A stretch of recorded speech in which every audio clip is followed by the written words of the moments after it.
नमस्कार, तुम्ही पाहत आहात जनगर्जना न्यूज चॅनेल। तर आज आपण अशा एका बातमीकडे वळणार आहोत जी आता सोशल मीडियावर खूपच व्हायरल होत आहे।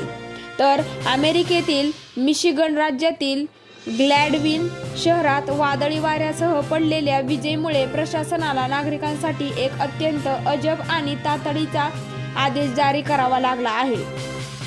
पुढील आदेश येईपर्यंत घरातील टॉयलेट, सिंक आणि शॉवरचा वापर अजिबात करू नका, असे आवाहन प्रशासनाने केल्याने नागरिक हैराण झाले आहेत।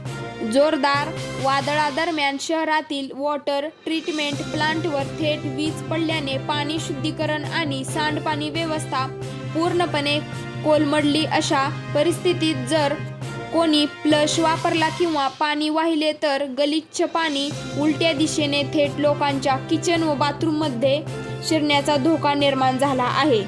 या निर्णयाबाबत तुमचे मत काय, आम्हाला नक्की कमेंटमध्ये सांगा। अशाच विश्वासार्ह व तपासलेल्या बातम्यांसाठी आमच्या चॅनेलला नक्की सबस्क्राईब करा। धन्यवाद।